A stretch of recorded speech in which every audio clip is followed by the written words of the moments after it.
Hello বন্ধুরা, কাশ্মীর ট্রিপের প্রধান যিনি উদ্যোক্তা সে হলো আমার এই দিদি। দিদি না থাকলে আমাদের এই ট্রিপ এক কথায় হতোই না। এটা হলো আমার জামাইবাবু, এটা বড় ভাগ্নি, এটা ছোট ভাগ্নি, এটা আমার বউ, আর এটা আমি, যার বকবক আপনারা এখন আর পরে সব ভিডিওতেই শুনবেন। চলুন শুরু করা যাক। দিনের শুরুতে চলে গেলাম ছাদে, গিয়ে সুন্দর চারপাশে একটা ভিডিও নিলাম। মার্চ মাসে ট্রিপ ছিল, তাই কাজের খুব চাপ, আমারও জামাইবাবুর যাওয়ার কথাই না, কিন্তু তাও দিদি সবাইকে টেনে হিচড়ে শেষমেশ নিয়েই গেল। সব কাজ শেষ করতে পারিনি, তাই যাওয়ার দিন সকালেও কিছু কাজ করছিলাম।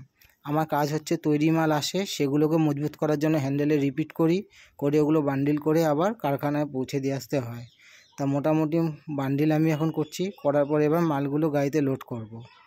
গাড়িতে এই যে আমি মাল এখন লোড করছি, লোড করার পর এটা আমার কারখানায় পৌঁছে আসতে হবে, কারণ আগের দিন অবধি আমি কাজ শেষ করতে পারিনি, কিছু কাজ বাকি ছিল। তো বান্ডিলগুলো লোড করে এবার আমি রওনা দিলাম। এটা আমার বাইক, এটা হলো আমার ভ্যান, এটা আমার টোটো, আর এটা সাইকেল। এরা সবাই আমার দৈনিক কাজে লাগে। আর এটা আমার ছোট্ট মা, আমাদের মিনি বা আমাদের মিনাম্মা। দেখো কি সুন্দর ঘুমাচ্ছে। মা ওঠো ওঠো, আজকে আসলে খুব ঠান্ডা পড়েছে তো বেশ গুছিয়ে ঘুমাচ্ছে মিনি। এই অবস্থা আমাদের। এই যে পেছনে লাগেজ, কাকু কটা লাগেজ আছে, এই যে দিদি, এই যে 5 জন বসা, 3 জনের সিটে আমরা 5 জন বসা, আর সব রোগা রোগা, সব রোগা রোগা, ও রোগা ও রোগা। এই যে জামাইবাবু সামনে, আর এই যে লাগেজ, পেছন পুরো লাগেজে ভরা। কি হয়েছে গো? 6টা ট্রলি, 12টা ব্যাগ। এখানে আমার ফোনে আমরা একটা ভিডিও বানানোর চেষ্টা করছিলাম। এখন আমরা আছি কলকাতা স্টেশন, আর লাফিয়ে যখন ফোনের ওপার যাব তখন পৌঁছে যাবো কাশ্মীরের বরফে। কিন্তু কপাল খারাপ থাকায় সেটা আমাদের সম্পূর্ণ হয়নি, কারণ এর পরের পার্টের ভিডিও আর অনেক সুন্দর ফটো সব ছিল জামাইবাবুর ফোনে। কিন্তু দুর্ভাগ্যবশত আমাদের ফোনটা ফুলারি জংশনে চুরি হয়ে যায়। তাই ফোনটা যে চুরি করেছো তাকে বলছি, ভাই তুমি শুধু ফোনটা চুরি করোনি, করেছো আমাদের স্মৃতি। কারণ মধ্যবিত্তের কাশ্মীর ট্রিপ বারবার হয় না, একবারই অনেক কষ্টে হয়। কলকাতা বাই বাই, ট্রেন ছাড়লো একদম টাইমে। পাকু, জামাইবাবু, দিদি, পুন্নি, রিয়া।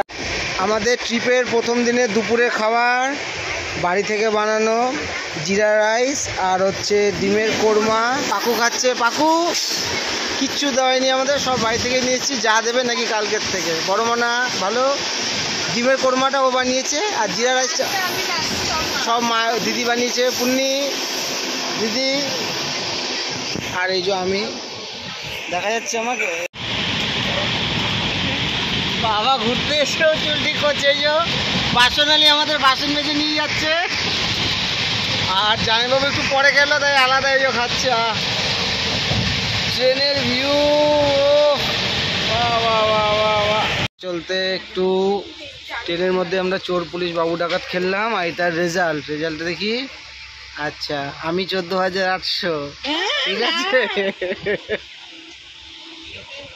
4:50 আমরা আছি পরেশ না, একটু নামলাম, কারণ এই জায়গায় একটা স্মৃতি আছে পুরনো, ছবিটাও তুললাম। ট্রেনের প্রথম দিনের প্রথম চা, সিঙ্গারা নিলাম ট্রেনে, 10 টাকা পিস, 3টে 30 টাকা। এখন প্রথম দিনের রাতের খাবার চলছে, এটাও বাড়ি থেকে বানিয়ে আনা। কি আছে? হাতে বানানো রুটি, আলু ভাজা, ডিম সিদ্ধ আর ডিমের মামলেট। হ্যাঁ আচ্ছা, পেঁয়াজ কাঁচা লঙ্কাও আছে। আমাদের ট্যুরিস্ট এজেন্ট কিচ্ছু দেয়নি, সুখদেব দা আজকেও কিছু দেয়নি। কি দিয়ে গেছে? 6 জনের 6টা 10 টাকা দামের ক্রিম পাউরুটি, জলও দেয়নি। সব এখন ঘুমানোর প্রস্তুতি, এই যে সব ঘুমাবো।